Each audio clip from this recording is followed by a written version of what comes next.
Hey guys, welcome to another video. So today I'm actually in my office right now shooting a video. As you can see, it's my home office. This is where I work from if I'm at home. And so today is actually a video that I haven't actually, it's something I haven't spoken about a lot, and I will be very honest, be very transparent of how I scale my Amazon business to £174,000 in the first 18 months of starting it up. So I'm going to talk to you about how I generated my sales, how I scaled it up, and just really how I built everything to that level, and how I outsourced a lot of the things, and how I made it like a business that's really required around 2 hours of my time every day, and really I can work anywhere across the world. Post-workout meal, porridge and protein. Just finished my workout right now. So here's a look around my office actually. This is my lovely plant. Keeps me energized, it gives me a lot of energy. This is where my visualization board, people that I look up to like Steve Jobs, Ford. This is me and my missus where we went skydiving. As you can see, she cut out a picture and put it on there. This is, I love dogs. I just love dogs, especially German Shepherd. This is, I want to open my own charity. My dog charity, where I want to give back to obviously helping dogs that needs a home, or stray dogs and stuff like that. So this is the cars that I want to have, and so on. This is some of my goals here. So what I want to achieve by the time I'm 28. This is my purpose, my short-term goals, my long-term goals, my medium-term goals, and so on. This is where my collection of books. So I have quite a lot of books. I love books, I really love books. This is something that I actually created not long ago. I'll put everything online for that vision I hold in my mind. I don't care, I will just go all out to what I believe in and what I want to achieve in life. This is something about my channel as well. This is what I want to achieve. Like, I want to tell you guys that through showing you what I do and the business that I have, and just the whole lifestyle and the whole mindset, how you can approach it and you can create the life that you want as well. You don't have to do a 9 to 5. This is like a very old school way, and a lot of people are not aware of it. So I want to be that person to show you that, and to show you what I do on a consistent basis. Let's hop over to my laptop and I will show you my sales. So I will actually show you what I'm actually saying is the truth. Like, a lot of people claim they make so much sales. Again, it's sales, not profit. So a lot of people make claims that they make so much sales where really there's no proof of it. So you actually be delivering informations that probably are not true because they haven't really done it themselves. So I'm actually going to show you how I did it, all the steps, and I'm not claiming to be perfect. I did a lot of mistakes. Looking back at it, there's a lot of things I could have done better. So let's hop into it. 2017 to here. February 2017 to June 2018. So basically it's not even sort of 18 months, it's 1 year and 4 months. Essentially in UK alone I did around 83,000 in sales. Hop over to Germany now. Looking around 33,000 euro, 22,000, 31,000, around sort of 19-ish thousand, 18,500. So if we add all of it together, it will come to around 174, 175,000. So as you can see, basically my whole £174,000 in revenue has been from UK and 4 European countries. It was primarily from both private label and retail arbitrage. So for those of you who doesn't know what these two things are, so retail and online arbitrage is basically where you buy something in store, for example. So for those of you who know some of the shops in UK, I'll probably go in Tesco, I'll find the products and I'll sell it for more on Amazon, or I can go online and find a product and sell it more on Amazon. So I actually don't go in store myself. I have a software and a tool that I use to sort of find this product for me. And let's go through my phone and see. So how I got started with obviously Amazon. So it was after the app company. I was really lost at that time because I've always had something to work towards. I was obviously working towards building this app, making it the best app in the world, and just basically getting millions of people to use it. I was so motivated and driven, and all of a sudden everything just went down, and that dream wasn't there anymore. So I was very lost. I didn't know what to do. I've always wanted to work for myself. I've always had things to do for myself. So I knew a friend of mine who was actually doing Amazon, doing really well and making quite a lot of sales. it's something that I kind of see was picking up. A lot of people was actually talking about it, so I was like, you know what, I should start selling on Amazon and have my own products and stuff. I've always aspired to have my own physical products, so I approached him. I spoke to him about it, about what he did, how he went about, you know, making sales. He gave me a course which was amazing.com, kind of like an online learning platform where it teach you about how to open your Amazon store, how to scale it up, and a lot of different strategies. So I actually took one of their course, and I watched the entire thing. It took me a couple of days to do it. Then from there, I was really hooked onto Amazon, because the reason why I was hooked is because it just allows you to really work wherever you are in the world. At the start, you won't be able to do that because there's a lot of like manual things that you have to do, but as you scale up the business, which I will show you how I did and how I have people involved that helped me to make this business very remote. So yeah, this is how I started. The first thing I started doing was, I started very small. I really wanted to test the water of Amazon, so I started with retail and online arbitrage.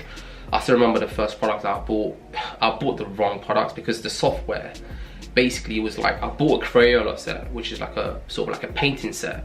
The one that I bought had 10 units in, and the one on Amazon had 12 units. I didn't even realize that. So I started my Amazon business doing it wrong. So I was actually pretty disappointed in myself, and I was like pretty down, because I was like, shit, how can I make these silly mistakes? And I ordered the product. I waited a couple of days to get it. I couldn't wait to send it to Amazon, and I couldn't wait to obviously make a sale from it. Then finally getting the product, and I realized it was the wrong one. So I started the game on the wrong foot, but I didn't give up. So I kept going. I kept obviously buying products, and it came to a level where 6 months in the business, I was sort of manually going through the software and finding the products. I was packing it, I was sending it to Amazon. I was getting my mum to bring boxes from work so I can sort of put everything in there. It just took a lot of time. The real time for Amazon for me when I was doing retail and online arbitrage was sort of like finding the products and really packing it and sending it to Amazon. So I was at a stage where I was making good sales. It was actually 6 months in the business where I was actually making good sales. So I kind of identified what was the bottleneck in the business, what was actually taking my time, and what was things that which I can teach someone to do that didn't require my time, so I can focus on working in the business and expand it even more. So I identified that I can hire someone to actually I can teach them to basically find the products for me, and like clone someone that's like me. I can teach them my learning. So I actually started my hiring process. I hired a couple of people. It didn't really go so well because really I don't know, they just weren't so good. So it actually took me a while till I find 2 individuals that was like, we were really in line. The communication was perfect. It was just, you just feel like it was meant to be. So they ended up working for me for quite a while. They still are right now. We held weekly meetings. We went through different strategies. We analyzed the sales together and see where we need to pick up. For example, like I was selling in 5 different marketplaces: the UK, Germany, Italy, France, and Spain. So we kind of went through, okay, from on a weekly basis, how are the sales on each of these marketplaces. I also analyzes the different categories we were selling in, so toys, beauty, and so on. So it was actually quite a detailed operation. And the second bottleneck in the business was basically the whole sort of fulfillment, selling it to Amazon side of things. So I actually hired a company who's dedicated to doing these sort of things. They kind of basically, so as soon as I place the order, the product goes straight to that company and they pack it, they send it to Amazon. As soon as I outsourced these 2 things, like literally my business really exploded and it really took off because it allowed me to work on the business. So guys, one takeaway is, I would highly suggest if you start a business, really learn it yourself, really understand it. And if I didn't understand how to find a product, I wouldn't be able to teach these individuals that I outsourced from Philippines to do the job for me, and I couldn't basically know if they're doing it right or wrong. So really learn the process, really get involved in it before you hire someone. And again, like with the whole prepping and packing, it really I didn't have the sufficient revenue at the start for me to do that. So me learning it, me going through this phase, you tend to appreciate more of how far you've come anyway. You started like, you know, from like 10 products per week, right now to like hundreds of products per week. You kind of appreciate the growth of that. So this is how I started my my Amazon business. The software I was using was FBA Wizard. Oops. Yeah, FBA Wizard. So I'll put the link below. It's basically a software that allows you to scan across it. I don't know if it works in USA or in other countries. I use it for primarily UK. So FBA Wizard, this is what allowed me to find these products and sell it more on Amazon. I was also using Jungle Scout Pro just to basically check how much sales a particular product was making on Amazon. So Jungle Scout is basically a Google Chrome extension where you basically go on an Amazon listing and you kind of press on an icon. It will show you how much sales that particular product is making on Amazon, which is really great.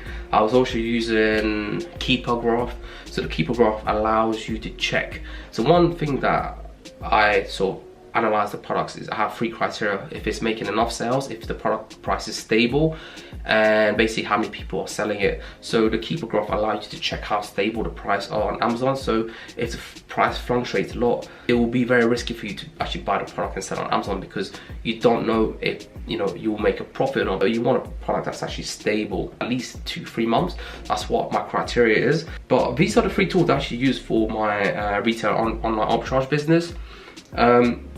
So in conjunction with my retail and online arbitrage, I actually had my own private label business. This is where I had my own branded products. I actually released 2 products, which was 2 fitness products. It did really well actually. It was making quite a bit of sales. I made quite a lot of mistakes earlier in the process where, again, I could have done more research on the products because the product that I released was very competitive. I didn't really have no uniqueness to it. It was just really me getting 2 products from suppliers, slapping my label on it, and just selling on Amazon. Even I was doing that, I was still making a profit, but it wasn't like life-changing profit. One thing I highly suggest you guys, if you're actually going into private label, really find a niche that has got a lot of competitors and try to do it differently. What I tend to see a lot of people on Amazon, which I did as well, is I released products and I was selling on features, I was selling on benefits.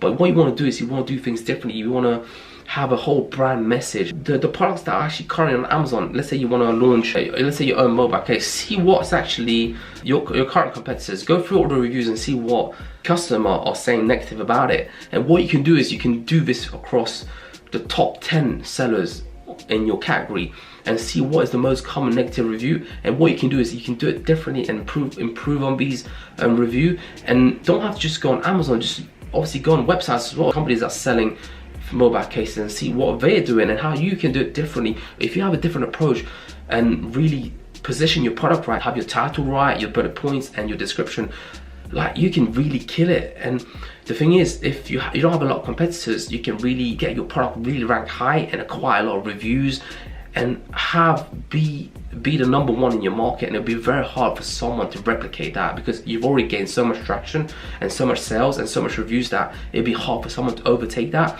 And really, you want to expand your retail, you want to expand your private label product by expanding more products like that. And if you have like 10 products, each of them bringing in £100, £200 per day. So that's what, 10 products, £200, that's £2,000 per day just on 10 products. And per month is, you know, is what, £2,000 is £60,000 per month. And really, one of the reasons why private label is better than retail arbitrage is you can command the margin. No one is going to sell that product except for you, and you can make it into your own way. You can add value to it. You can, you know, edit the listings and make changes to the pictures. You can have your own website where you can drive traffic from your website to Amazon. Amazon really loves that. So one tip is that I didn't do enough was driving traffic from external sources such as Facebook, such as Instagram, onto Amazon, because Amazon wants to bring new customers to their website. As soon as Amazon see that you're bringing new customers that's buying on their website, they will basically increase your ranking. These was my 2 ways of how I actually scale my Amazon business to £174,000 in my first 18 months of trading. I could have done much more than that if I did it properly. So some of the mistakes that I've learned was, a couple of things is, again, remove the bottleneck in the business, hire people to cover some of the stuff that you do on a repeated basis so you can focus on working on the business. You don't do it too early, because you want to basically have your cash flow flowing, and you don't want to basically dig too much into your profit at the start. Just do it when you feel the time is right, where you feel like, yeah, right now I'm making enough profit, so now I can really focus on the business. The second thing is, with private label, really have external traffic and build an email list. It's so important to build an email list. The reason why you want to build an email list is when you're releasing products, you have an email list there ready to basically launch your new products to straight away. So basically you already having sales when you're launching new products, so you don't have to rely on running ads on Amazon, and you're already ranking your products and you're already getting reviews, so you already have like a jump start of your launch. And you can use your mailing list to create lookalike audiences to drive more external traffic from Facebook or Instagram to Amazon. Again, Amazon loves that, so doing this will create like a snowball effect, which is basically, it's like a game changer. A lot of people don't do this, but I found that, you know, doing this is really going to grow your business. The other thing is, make sure you do your due diligence. Really, Amazon is a great platform. Don't take it for granted. To double check everything, have all your invoices, and to make sure all your products are authentic, and buy it from suppliers that have, you know, that can give you invoices. Guys, this is it. This is my Amazon business, how I started. So comment below and tell me right now what you've gained from this, what you're gonna apply. And again, I try to be as transparent as I can. I try to show you everything that I've done. My whole channel was about transparency. I'm gonna show you a lot more about what I do, how I basically start businesses from scratch. So right now I'm starting my own property company, where we're doing a lot of things. So flipping properties, doing lease options and so on. I'm actually gonna show you how I start a company from scratch and grow it. Guys, thank you for watching. Comment below and tell me what you're gonna apply from this video. And if you have any questions for me, just drop it in the comment below. I will try my best to answer it. Guys, again, please like this video, subscribe to my channel. I'll be posting a lot more videos, at least twice a week. It's gonna be so much value, so much content.